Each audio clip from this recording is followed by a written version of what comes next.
Today in /malicious compliance. Delivering a little malicious compliance to my entitled aunt. This happened back in 2003 when I was 19. My aunt, whom you know from these posts, entitled aunt, ruined my 10th birthday, and entitled aunt tried to kill our dog, was trying to do a little social climbing by joining in a late kitty party club. For those of you who don't know, a kitty party is pretty much a gathering of brain-dead trophy wives who come together to brag about how they re-spending money that their husbands have made. The kitty refers to the amount collected at the party, every member contributing a certain sum of money each month. The kitty is handed over to one member of the group every month.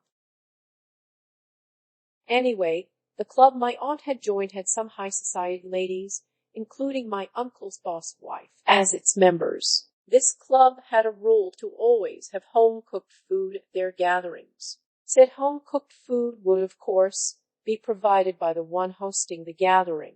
Now, as the other women were wealthy enough to be able to afford servants, this wasn't a problem for them. But when my aunt was to host the gathering, as a new member, she was panic-stricken. You see, my aunt couldn't cook to save her life. She's the kind of cook who lends flavor to her food by smothering everything in butter or by drowning her desserts in sugar. Needless to say, she couldn't serve such abominations to her new overlords. I don't like to toot my own horn.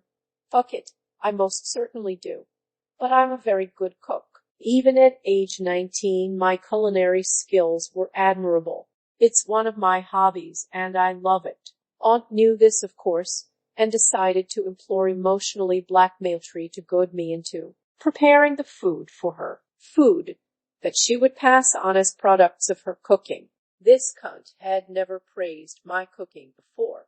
In fact, she would go out of her way to find faults where none existed.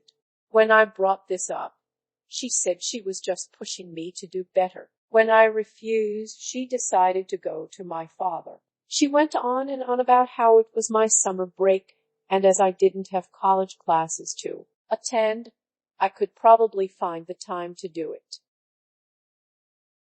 My dad told her it was a huge task, and I shouldn't be compelled to do it, and told Aunt that she shouldn't try to deceive her new friends like this. When she suggested that my stepmom do it, Dad shot that down too. But that bitch just wouldn't quit. The party was 4 days away, and for 3 of those days, she would call my dad several times a day to beg him to convince either me or my stepmom to cook for the party. I was pissed and decided to teach her a lesson by doing exactly what she wanted.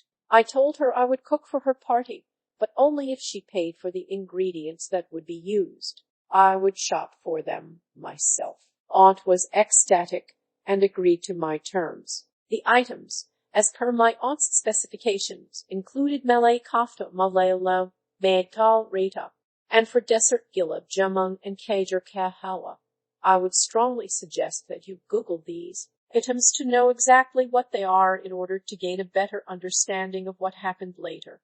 My aunt knew for a fact that I was pretty good at preparing all of these dishes and was confident that she would get tons of compliments.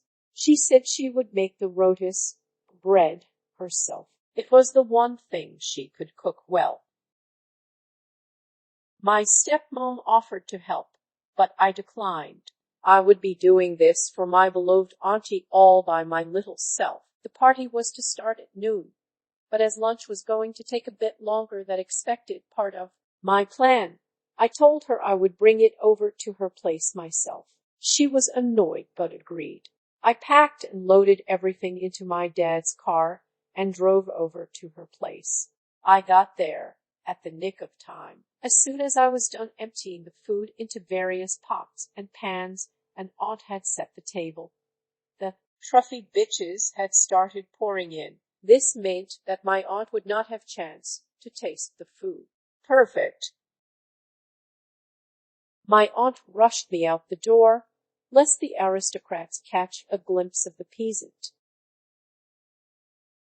That very day, in the late afternoon, my aunt came over once again. Her eyes were swollen, indicating that she had been crying. She demanded to speak to me, even as my dad and stepmom tried to calm her down and asked her what was wrong. I was in my room. Her screams told me that my mission had been a success. When I stepped into the living room, Aunt went into details about how disgusting food was. The Malay kofta was smelly because I had allowed the cottage cheese to rot, and the gravy was so spicy it could burn your mouth. The potatoes used in the malalo were rotten. I couldn't help but think of the smile on the vegetable vendor's face when I told him I would buy the potatoes that were going bad. The pulses in the mekai dal were hard as nails because I hadn't steamed them properly. There were date pits in the kajar ka halwa. Kajar means dates, and yes, I had left the pits in there on purpose, and the gulab jamun were hard as rocks. That's because I had left them in hot oil for way longer than is recommended.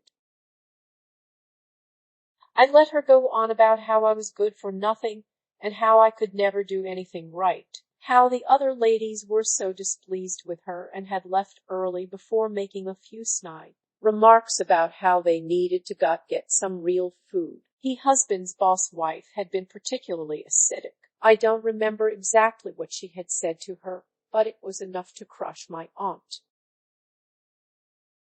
After she was done, I made the most innocent face and asked her why she was upset with me over food that she had cooked. Surely it must have been her cooking, as she was one hosting the event. My stepbrother couldn't hold in his snicker, and Aunt left in a huff after Dad told her she had no right to yell at me after making me take on a humongous task that she was supposed to perform. Later that day, my dad told me he knew I had done all of this on purpose, and though he understood why, but he couldn't condone my actions. As I had to maintain the good girl facade, I nodded in agreement. Aunt had to quit the club in less than 2 weeks as the other members just would not lay off with the snark and catty comments about the disastrous meal she had cooked. Icing on the cake, she couldn't even defend herself, as in order to do so she would have to admit to being a lying liar who lies. Thanks for listening. Don't forget to like, subscribe, smash the bell, and whatever else our YouTube overlords require nowadays.